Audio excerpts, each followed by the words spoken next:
I'm on the moon. And the excitement, the wonder, the thrill, the adventure of it all. And as Buzz Aldrin described it, it was this magnificent desolation. They told you the moon was a dead rock, gray dust, craters, nothing but geological samples and footprints. Charles Duke knows that's a lie.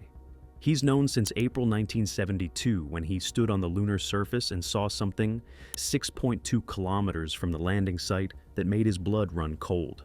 A wall, geometric, artificial, ancient beyond comprehension. He radioed Houston, described exactly what he was seeing, and NASA's response? Continue with planned sample collection.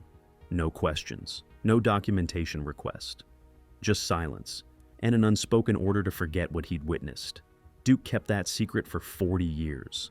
But at 89 years old, with nothing left to lose, he's finally telling the truth.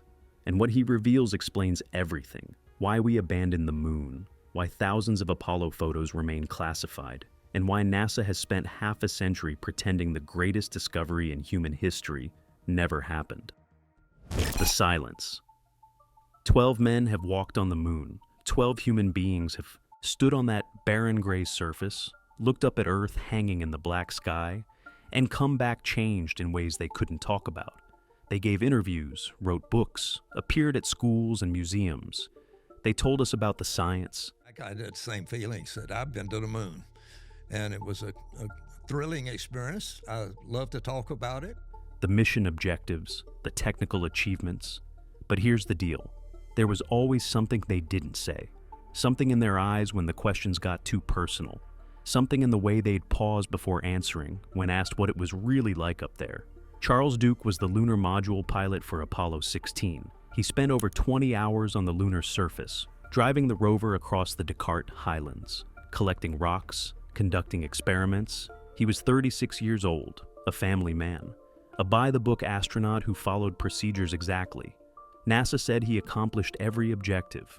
The scientific community praised the geological samples. The mission was considered one of the most successful of the entire Apollo program. And get this, if you watch the raw footage from Apollo 16, really watch it, you'll see something the official reports never mention. There are moments where Duke just stops, stands completely still, stares at something off camera for 10, 15 seconds. Young's voice comes through. "Charlie, you okay?" Duke responds. But there's a hesitation that shouldn't be there. Yeah, I'm fine, just looking." Looking at what? The transcripts don't say. The mission reports don't mention it. And for 40 years, Duke lay awake at night wondering if he'd imagined the whole thing. But he hadn't imagined it. And he wasn't alone. The anomalies. The change started around 2015. Duke was in his 80s. His career was behind him, his reputation was secure, and something shifted. He started giving interviews that went beyond the standard Apollo talking points. Started talking about things he'd carefully avoided for 4 decades. He talked about the light being wrong, not just different, wrong. Sunlight on the moon should be pure white, Duke explained. Maybe slightly yellow, no atmosphere to scatter it, basic physics. But sometimes when I looked in certain directions, I'd see colors that shouldn't exist. Blues in the 450 nanometer range, purples that had no source, not reflections. The light itself was colored, and it would shift. Think about that for a second. A trained test pilot, a man who understood optics and physics, seeing colors that violated everything he knew about how light works on an airless world. But here's where it gets crazy. He talked about sounds. You cannot hear anything on the moon, no air, no sound transmission. Every astronaut knows this. But I heard things, Duke said. Not through the radio, not mechanical sounds from the suit, tones, frequencies between 200 and 400 hertz. Sometimes harmonic, like music, sometimes discordant, lasting 3 to 5 seconds, then silence, then another burst. I asked John if he heard it. He did. We both did. But we didn't report it, because it was impossible. He described the feeling of being watched. "You feel observed," Duke said. "Not by Houston. That's different. You feel attention on you, presence, awareness, not threatening, but enormous, like standing in front of something vast that's paying attention to you specifically. And get this, he described time distortions that still don't make sense.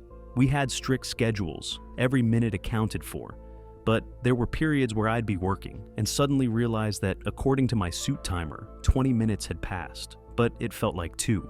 Or the reverse. John experienced it too. Our subjective time never matched the mission clock, ever. These weren't the ramblings of a confused old man. Duke was specific, detailed, consistent across dozens of interviews, and he was about to reveal why. The structures. The 2019 interview changed everything. Aerospace journalist James Fox had been investigating astronaut anomalies for years. He'd heard the rumors. The hints. The careful non-denials from men who'd been to space and come back different. He asked Duke directly, "Did you see anything on the moon that NASA hasn't acknowledged?" Duke's wife Dorothy was in the room. She'd begged him not to do this interview. 40 years of marriage, and she'd watched him carry this weight every single day. Duke looked at her, then back at Fox. Yes, absolutely yes. Fox asked what he saw. The camera kept rolling. 40 seconds passed. Duke's hands were shaking. Structures, not natural formations. Structures, artificial, old, very old. Fox leaned forward. Duke continued. We were in the highlands, far side of a ridge, out of direct view from Earth. We'd driven the rover approximately 6.2 kilometers from the lunar module. We were supposed to be collecting samples from Station 11. He paused. His voice dropped. But I saw something on the horizon, bearing 47 degrees from our position. Geometric, angular, too regular to be natural. I called it out to John. He saw it too. They drove closer. It wasn't on the planned route, but they had some discretion for targets of opportunity. That's the term NASA used. As we got nearer, maybe 200 meters out, we could see it clearly. It looked like a wall, or a foundation. Angular blocks, approximately 100 meters long, maybe 3 meters high, covered in regolith, but the geometry was unmistakable. It extended into the surface at both ends, like we were seeing the top of something much larger that was buried. Here's the catch. They reported it. We called Houston on the S-band, described exactly what we were seeing, distance, bearing, dimensions. There was a long delay, longer than the usual Earth-Moon lag. Then we were told to continue with planned sample collection. No acknowledgement, no request for documentation, nothing.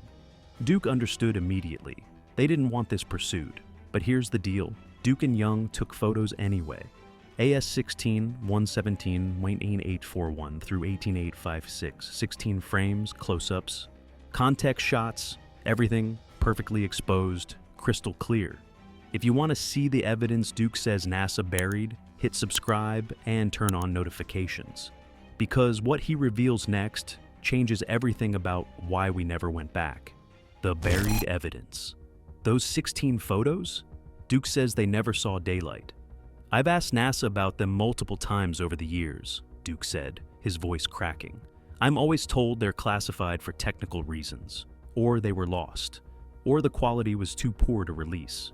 But I took those photos. I know what was on that film. Artificial structures on the moon. Fox asked the obvious question. Did the structures look recent? Duke shook his head. No. That's what made it terrifying. They looked ancient, eroded, even though there's no weather on the moon, covered in micrometeorite impacts, which meant they'd been exposed for millions of years, maybe longer. They predated anything humans have built. They predated humans. Think about that for a second. Fox finally asked, so who built them? Duke's answer, I don't know, but someone or something constructed structures on the moon long before we existed. And NASA knows, and they decided the public shouldn't. The reunion. The 2017 astronaut reunion changed everything, because when the survivors finally compared notes, they realized something terrifying. Their anomalies matched. It was one of the few times most of the surviving moonwalkers were together. Private event, no press, no handlers, just the men who'd been there, men in their 80s and 90s, men who knew they didn't have much time left. According to Duke, they had a conversation that night that they'd never had publicly. Decades of silence, broken in a single evening. Everyone had anomalies, Duke said. Different specifics for different missions. But the broad strokes, the presence, the time distortions, the things that didn't fit the mission reports, nobody's experience matched what NASA told the public, and we all knew we couldn't talk about it. Not because NASA threatened them, that's putting it lightly. The threat was never explicit. It didn't need to be. We knew nobody would believe us, or worse, they'd think we were crazy, that we'd lost our minds up there in the void. So we kept quiet, all of us, for decades. We protected the official narrative because we thought that's what we were supposed to do.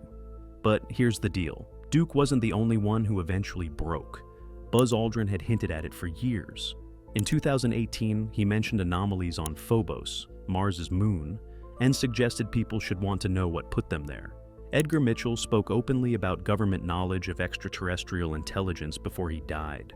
Al Worden, Apollo 15's command module pilot, stated publicly that he believed humans descended from ancient aliens. These weren't fringe figures. These were men trusted with billion-dollar missions. Test pilots with nerves of steel, engineers who understood complex systems better than almost anyone alive.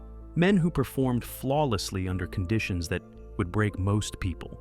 And in their later years, free from NASA employment, no longer worried about careers or security clearances, they were all saying the same thing. The official story is incomplete. What they experienced in space didn't match what they were allowed to tell the public.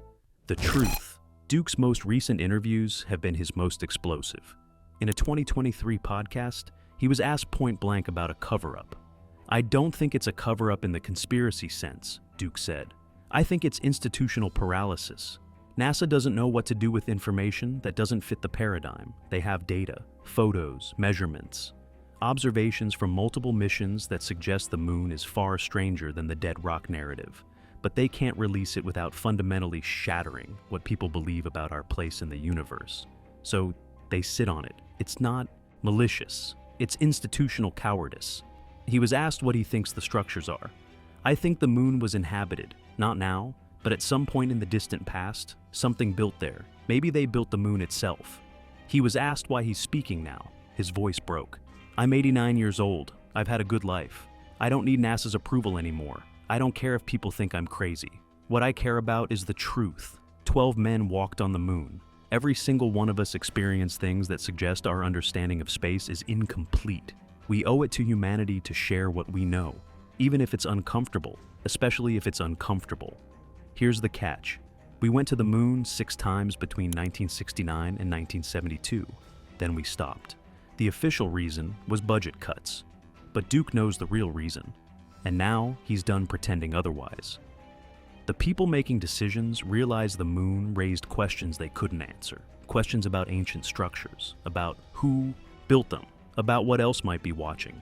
It was easier to stop going than to confront what was being found. The evidence NASA buried for 50 years is still there.